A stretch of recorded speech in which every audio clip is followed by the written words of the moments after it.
नमस्कार, मैं रमेश झा। कुछ दिन पहले खत्म हुए चुनाव के नतीजे पर आपने बहुत कार्यक्रम देखा होगा और अभी भी देख रहे होंगे। चुनाव के बाद आपने 400 तो नहीं लेकिन 240 के बारे में काफी सुना होगा। वो तो आप लोगों की किस्मत अच्छी है कि 300 भी पार नहीं हुआ, वरना अगले 300 दिनों तक चाटुकार मीडिया आपको सिर्फ मोदी वंदना और शाह की नीति सुना रहा होता और समझा रहा होता कि कैसे शाह की नीति चाणक्य की नीति से ज्यादा अच्छी है। 2024 के चुनाव के नतीजे का विश्लेषण हो गया है। अभी भी लोग कर रहे हैं और मैं भी उन्हीं में से एक हूं और आने वाले कुछ समय तक होता रहेगा। आज के वीडियो में हम यह समझेंगे कि आखिर इस चुनाव में बीजेपी की हालत इतनी बुरी कैसे हुई। बहुत लोगों को यह प्रश्न थोड़ा अजीब लगेगा क्योंकि 240 की संख्या को खराब नहीं माना जा सकता है और यह सच भी है। लेकिन जो बीजेपी 2040 तक रहने का दावा ठोक रही थी, उसके लिए तो 240 बहुत कम नंबर है। बीजेपी पिछले 10 सालों से सत्ता में है। बजाय अपने विकास के कामों को गिनवाने के वो हिंदू मुसलमान कर रही थी। ऐसा लग रहा था कि इस देश में मुसलमान अभी अभी आए हैं और उनसे सबको खतरा है। बीजेपी को जाके इतिहास की किताब पढ़नी चाहिए। इस देश में मुसलमानों का इतिहास उनकी पार्टी और आरएसएस के इतिहास से बहुत पुराना है। प्रधानमंत्री ने जब राजस्थान के चुनावी भाषण में मंगलसूत्र की बात की, तो ये बहुत हल्के किस्म का दिया हुआ भाषण था। वो इस तरह की भाषण के लिए स्मृति ईरानी, अनुराग ठाकुर को चुन सकते थे। लेकिन इस तरह का भाषण एक प्रधानमंत्री की गरिमा को बिल्कुल भी सूट नहीं करता है। वो इस बात को अच्छी तरह से जानते थे कि जो वो बोल रहे हैं वो सच्चाई से कोसों दूर है।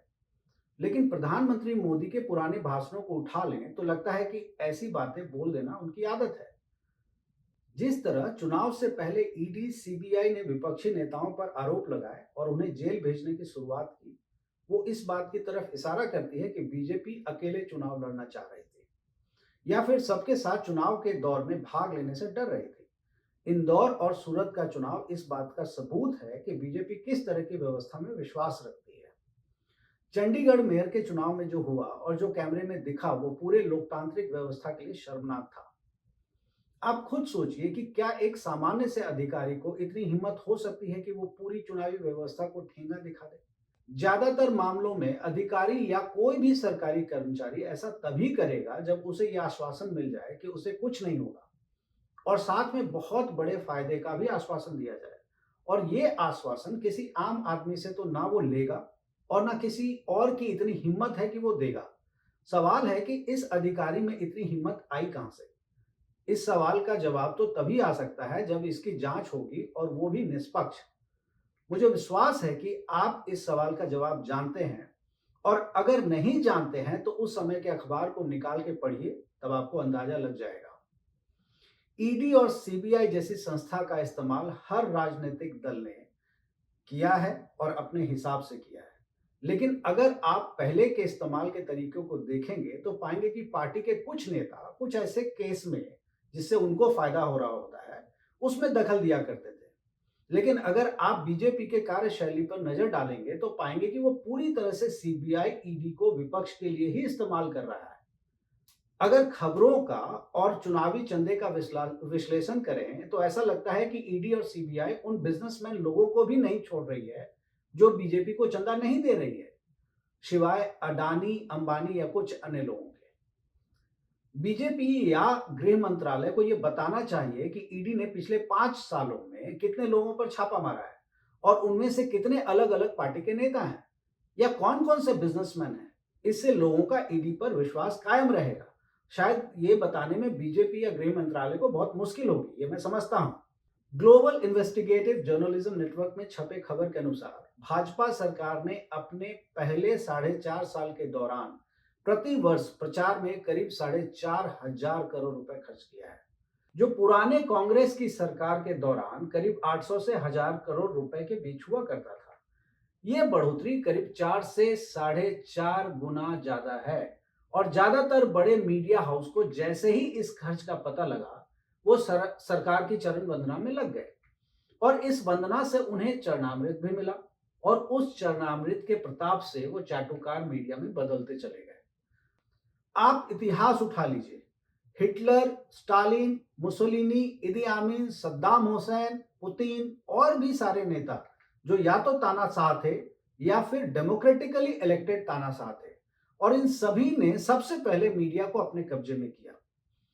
जिस आयोग से हम निष्पक्ष चुनाव की उम्मीद लगाते हैं, वो चुनाव आयोग सरकार के सामने घुटने टेकता हुआ दिखता है। चुनाव आयोग के ऊपर पिछले कुछ सालों से काफी सवाल उठ रहे हैं, लेकिन पिछले 10 सालों में सवालों की गंभीरता काफी बढ़ी है, और उन सवालों की गंभीरता को समझने की जगह चुनाव आयुक्त ने अपने कुतर्क से विपक्ष पर ही सवाल उठा दिया। कभी कभी तो हंसने का मन करता है और यूपीएससी से सवाल पूछने का मन करता है कि प्रशासनिक अधिकारी की चयन प्रक्रिया में यूपीएससी तर्क करने की शक्ति को जांचती है या कुतर्क करने की शक्ति को। जून 2024 के द वायर में लिखे एक लेख को पढ़ रहा था। भारत सरकार में सेक्रेटरी के पद से रिटायर्ड अधिकारी ईएएस शर्मा ने चुनाव आयोग को एक पत्र लिखा और चुनाव आयुक्त राजीव कुमार, ज्ञानेश कुमार और सुखबीर सिंह से चुनाव आयोग की निष्पक्षता और उसकी स्वायत्तता और उसके घटते हुए प्रभाव के ऊपर कुछ सवाल पूछे हैं। और इसके अलावा भी उन्होंने बातें कही हैं, लेकिन मैं आपको सिर्फ पूछे हुए सवाल के बारे में बता रहा हूं। मैं यहां यह भी बता देना चाहता हूं कि मैंने पूछे हुए सवाल का शब्दशः अनुवाद यानी ट्रांसलेशन नहीं किया है। इसमें कुछ सवाल मेरे भी हैं। पहला सवाल, विभिन्न पार्टियों द्वारा, खास करके बीजेपी जो सत्ता में है और जिस पर यह आरोप भी है कि अलग अलग कंपनी को फायदा पहुंचाने के बदले या ईडी का डर दिखा के इलेक्टोरल बॉन्ड स्कीम से चंदा के नाम पर उगाही की गई, क्या चुनाव आयोग को इसकी जानकारी नहीं है? चुनाव आयोग ने अपने अधिकार का इस्तेमाल करते हुए बीजेपी सहित सभी पार्टियों द्वारा इलेक्टोरल बॉन्ड से जमा किए हुए पैसे को जब्त क्यों नहीं किया, जबकि हम सब जानते हैं कि सुप्रीम कोर्ट ने सरकार की मंशा पर सवाल खड़ा करते हुए इसे असंवैधानिक घोषित कर दिया है। दूसरा सवाल, बीईएल यानी भारत इलेक्ट्रॉनिक्स लिमिटेड और ईसीआईएल यानी electronic corporation of India limited, जो कि भारत सरकार की दो महत्वपूर्ण पीएसयू हैं, और इन्हीं दोनों कंपनियों में ईवीएम मशीन बनाई जाती है। इन दोनों ही मुख्य जगहों पर भारत सरकार द्वारा मनोनीत व्यक्ति या नॉमिनी को डायरेक्टर बनाया गया। क्या चुनाव आयोग को इस बात की जानकारी नहीं थी? और अगर थी तो चुनाव आयोग ने सरकार को उन नॉमिनीज को वापस बुलाने का निर्देश क्यों नहीं दिया?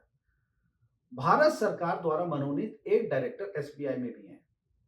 एसबीआई इलेक्टोरल बॉन्ड से जुड़े हुए काम को देख रही थी।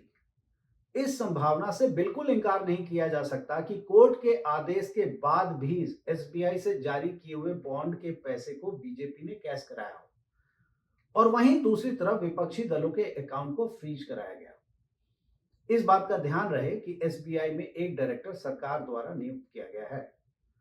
तो क्या चुनाव आयोग को एसबीआई में भारत सरकार के डायरेक्टर के बारे में पता नहीं था? और अगर पता था तो चुनाव आयोग ने सरकार को उस डायरेक्टर को वापस बुलाने का निर्देश क्यों नहीं दिया? मेरा तीसरा सवाल, इस सवाल को ध्यान से सुनिएगा और समझिएगा, और जरूरत पड़े तो वीडियो को दोबारा देखिएगा।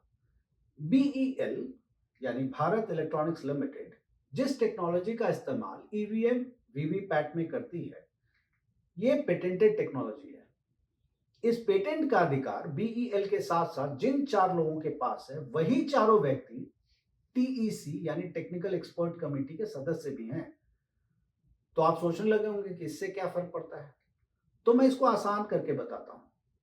जो लोग टीईसी यानी टेक्निकल एक्सपर्ट कमेटी में हैं और जिनका दायित्व उस मशीन के सही और गलत वाले पहलू को बताना है, तो क्या वो अपनी ही बेचे गए टेक्नोलॉजी से बने हुए मशीन की कमियों को बताएंगे? ये तो वैसा ही हो जाएगा कि जिस दुकान से आप सामान ले रहे हैं, उसी से आप सामान की खराबी के बारे में पूछ रहे हैं। इसी को इंग्लिश में कॉन्फ्लिक्ट ऑफ इंटरेस्ट कहते हैं। क्या चुनाव आयोग को इसके बारे में पता नहीं था? और अगर था तो उन्होंने कोई कार्रवाई क्यों नहीं की? इसी से जुड़ा हुआ अगला सवाल है, गुजरात में बीजेपी की सरकार है और गुजरात सरकार द्वारा प्रायोजित 2 अलग अलग निकायों में ईवीएम वाले टेक्निकल एक्सपर्ट कमेटी के सदस्यों में से कम एक सदस्य को जगह दी गई, और उसी सदस्य को नेशनल स्टॉक एक्सचेंज में निदेशक के रूप में जगह मिलती है। उस बोर्ड के गठन में बीजेपी सरकार की भूमिका हो सकती है, इसकी संभावना बहुत ज्यादा है। क्या इस बात की जानकारी चुनाव आयोग को नहीं है? और अगर है तो क्या कोई कार्रवाई की गई? मुझे लगता है कि सरकार ने जिस टीईसी के सदस्य पर इतना विश्वास जताया है और उसे हर लाभ देने की कोशिश की है, ये एक गहन जांच का विषय है, और वो भी किसी विश्वसनीय संस्था द्वारा। चौथा सवाल, राजस्थान में अपनी चुनावी भाषण के दौरान प्रधानमंत्री नरेंद्र मोदी ने अपने पद की गरिमा को और नीचे करते हुए एक खास धर्म के लिए बहुत सारी आधारहीन और नफरती बातें बोली और इसके लिए वो जाने भी जाते हैं। चुनाव आयोग ने बजाय प्रधानमंत्री को नोटिस देने के उनकी पार्टी को नोटिस दे दिया। ऐसा बिल्कुल हो सकता है कि चुनाव आयोग की किताब में ऐसा नहीं लिखा हुआ हो कि जो व्यक्ति आचार संहिता का उल्लंघन करे उसी को नोटिस दिया जाए। लेकिन अगर ऐसा नहीं लिखा हुआ है तो चुनाव आयोग को अपने पहले से चली आ रही व्यवस्था, जिसमें कि वो उसी व्यक्ति को नोटिस देती है जो आचार संहिता का उल्लंघन करता है, इस चलती आ रही व्यवस्था को चुनाव आयोग ने क्यों तोड़ा? क्या चुनाव आयोग को यह भाषण आचार संहिता की धज्जियां उड़ाती हुई नहीं लगी? क्या चुनाव आयोग प्रेस कॉन्फ्रेंस करके ये बताएगा कि इस पूरे चुनाव के दौरान उन्होंने कितने कारण बताओ नोटिस दिए हैं और किनको दिए हैं? ऐसे बहुत सारे प्रश्न हैं जो चुनाव आयोग के लिए खड़े होते हैं। चुनाव आयोग को अपने इतिहास को देखना चाहिए और अगर उसमें कुछ त्रुटि है तो उसे सुधार करना चाहिए और आने वाले अधिकारियों के लिए एक नई लाइन खींचनी चाहिए, ना कि उस कमी की आड़ में सरकार के सामने अपने घुटने टेकने चाहिए। अब बात करते हैं चाटुकार मीडिया की। ऐसा पहले भी होता रहा है कि मीडिया एक पार्टी या सत्ता पक्ष की तरफदारी करता था, लेकिन जहां तक मुझे ध्यान है कभी ऐसा नहीं देखा गया कि मुख्य धारा की करीब करीब सारी मीडिया ही चाटुकार बन गई हो। और जो नहीं बने हैं उन्हें सत सत नमस्कार है। मीडिया ने बेरोजगारी, महंगाई, सामाजिक असुरक्षा, पेपर लीक और तमाम मुद्दों को अपने स्क्रीन से पूरी तरह से गायब कर दिया। अगर आपने कभी इसके ऊपर डिबेट देखा भी होगा तो सवाल इस तरह से पूछे जाते थे कि मानो ये सारी समस्याएं गांधी जी छोड़ के गए थे। आपने ऐसे बहुत कम या शायद ना के बराबर बहस सुनी होगी जिसमें अदानी, अंबानी, सेबी जैसे लोगों से या संस्था से या उसके बारे में सवाल पूछे गए हों। अगर कहीं पूछे भी गए होंगे तो सवाल को इस तरह से रखा गया जैसे मानो अपने देश के खिलाफ कोई साजिश करने की कोशिश कर रहा है। सभी राजनीतिक पार्टियां विपक्ष पर मनोवैज्ञानिक दबाव बनाने की कोशिश करती हैं और इसमें कुछ भी नया नहीं है। लेकिन मीडिया दोनों तरफ की बात बताया करता था, चाहे दोनों पार्टियां झूठी क्यों न बोल रही हों। लेकिन अब की चाटुकार मीडिया ऐसा करती हुई नहीं दिखी। उसने सत्ता पक्ष की बातों को तो लोगों पर दबाव बनाने के तरीके से खूब रखा, वहीं विपक्ष की बात को कहीं जगह ही नहीं दे रहा है। मीडिया ने मणिपुर के ऊपर जो अपने कार्यक्रम किए हैं और जिस तरह के कार्यक्रम किए हैं, आप आज भी यूट्यूब पर जाके देख सकते हैं। और वहीं आप संदेश खाली के ऊपर जो कार्यक्रम हुए हैं उसको भी देख सकते हैं। आपको दोनों कार्यक्रमों में अंतर खुद समझ में आ जाएगा। मैं दोनों में से किसी भी घटना को कमतर बताने की कोशिश नहीं कर रहा हूं, लेकिन संदेश खाली की घटना एक व्यक्ति द्वारा किया हुआ है और उसमें वहां की पुलिस की मिलीभगत हो सकती है या होगी। वहीं दूसरी तरफ मणिपुर की घटना को देखकर और सरकार के रवैयों को देखकर ऐसा लगता है कि ये एक राज्य सरकार द्वारा समर्थित घटना है, जिसमें एक खास समुदाय को पूरी तरह से समाप्त कर देने की कोशिश की गई है। और हमारा चाटुकार मीडिया इन सब पर चुप रह गया, या यूं कहिए कि बस कुछ शब्द बोल के खाना पूर्ति करता रहा। मीडिया पूरे पूरे दिन राम मंदिर के उद्घाटन समारोह और उससे भी ज्यादा प्रधानमंत्री मोदी को दिखाने में व्यस्त रहा। लेकिन उसी राम के अयोध्या में जब समाजवादी पार्टी के अवधेश प्रसाद को राम का आशीर्वाद मिला और वो चुनाव जीत गए तो चाटुकार मीडिया के मुंह से बोली तक नहीं निकल पा रही थी। और कल्पना कीजिए कि अगर यही चुनाव बीजेपी के लल्लू सिंह जीत गए होते तब। मैं आपको ये बता देना चाहता हूं कि हमारे यहाँ बेरोजगारी ऐसे चरम पर पहुंचती जा रही है कि 6 महीने की नौकरी के लिए भी लोग लाइन में लग जाते हैं। तो इससे ये गलतफहमी नहीं पालनी चाहिए कि उस नौकरी को लोग खुशी से अपना रहे हैं, बल्कि वो नौकरी उन बेरोजगारों की मजबूरी होती है। ये ठीक वैसा ही है जैसे अग्निवीर में है। मीडिया और सरकार ने अग्निवीर के लिए युवाओं की आ रही भीड़ को इस व्यवस्था की कामयाबी बता दी, जबकि सच्चाई इससे उलट है। युवाओं के आने का एक बड़ा कारण देश में बढ़ती हुई बेरोजगारी है। लोग महंगाई की बात करते हैं तो मोदी जी और विदेश मंत्री एस जयशंकर मीडिया में बुलेट ट्रेन के फायदे बताने लगते हैं। विदेश मंत्री को यह भी बताना चाहिए कि इस ट्रेन का किराया कितना होगा और रेल मंत्री को यह बताना चाहिए कि ट्रेनों में जनरल और स्लीपर के डब्बे क्यों कम हो रहे हैं और दूसरी तरफ थर्ड एसी का डब्बा बढ़ता जा रहा है। कहीं ये इसलिए तो नहीं किया जा रहा है कि पूरी सरकारी रेल व्यवस्था को धीरे धीरे नकारा, निकम्मा और बेबस बता के उसकी जगह प्राइवेट कंपनी को इतने सालों में बनाई गई संपत्ति को कुछ चुनिंदा कंपनी को कौड़ी के भाव में चलाने के लिए या फिर बेच दिया जाए? बस पूछ रहा हूं। दरअसल बीजेपी 2004 के जैसी गलती कर बैठी, जिसमें करगिल युद्ध के कामयाबी और शाइनिंग इंडिया के भरोसे बीजेपी ने करीब 6 महीने पहले ही चुनाव करवा दिया और वो हार गई। उस समय भी बीजेपी ने जमीनी हकीकत से अपने आप को दूर रखा था। 2004 वाली स्थिति 2024 के लोकसभा चुनाव में भी रहा। देश के युवाओं को अच्छी पढ़ाई और रोजगार चाहिए। पढ़ाई के नाम पर कॉलेज और यूनिवर्सिटी में शिक्षक की बहाली न के बराबर हो रही है। यूनिवर्सिटी में अनुदान कम कर दिया गया है, फीस बढ़ा दी गई है। ऐसा लगता है कि आने वाले कुछ सालों में सारे कॉलेज और यूनिवर्सिटी प्राइवेट में बदल चुके होंगे। रोजगार के नाम पर पकौड़े तलने का टिप आपको प्रधानमंत्री दे ही चुके हैं। इतनी ताकत झोंकने के बाद भी अगर बीजेपी 240 पर रह गई है तो ये संख्या बहुत कम है और ये उनकी हार है। और जिस हिंदू मुसलमान के मुखौटे को लगा के बीजेपी अपनी राजनीति करती है, उस राजनीति को जनता ने नकार दिया है। बीजेपी जितना भी दिखाने की कोशिश करे, लेकिन ये बात वो अच्छे से जानती है कि जनता ने उन्हें गले से नहीं लगाया। और इन सब के बीच हम सब के लिए सबसे ज्यादा खुशी की बात यह है कि विपक्ष मजबूत हुआ है। धन्यवाद।